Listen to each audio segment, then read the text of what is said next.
तहज्जुद की दुआएं जब नसीब के रूबरू आकर खड़ी हो जाती हैं तब कुछ भी नामुमकिन नहीं रहता। तब 400 कुन की सदाएं गूंजती हैं।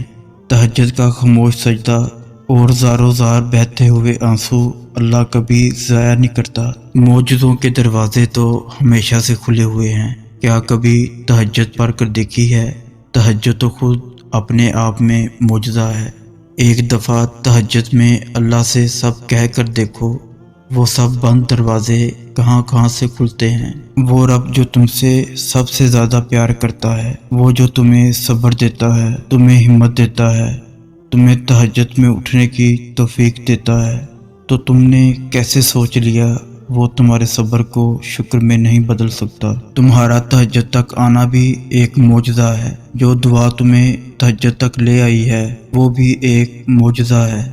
और पता है तहज्जुद में जो तुम मांगोगे वो भी अल्लाह मौजज़े की सूरत में सुनेगा और तुम हैरान रह जाओगे।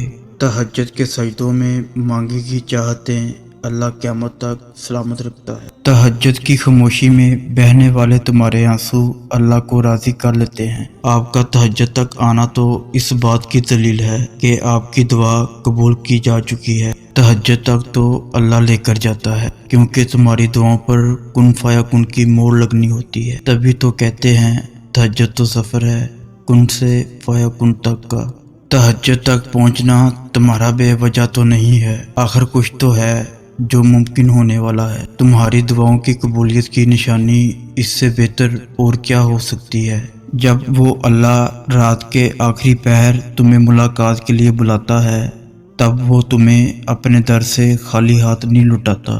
तहज्जुद बहुत बेहतरीन वक्त है अल्लाह को राज़ी करने के लिए, अल्लाह से अल्लाह की मोहब्बत मांगने के लिए, अपनी दुआओं पर कुन खिलवाने के लिए।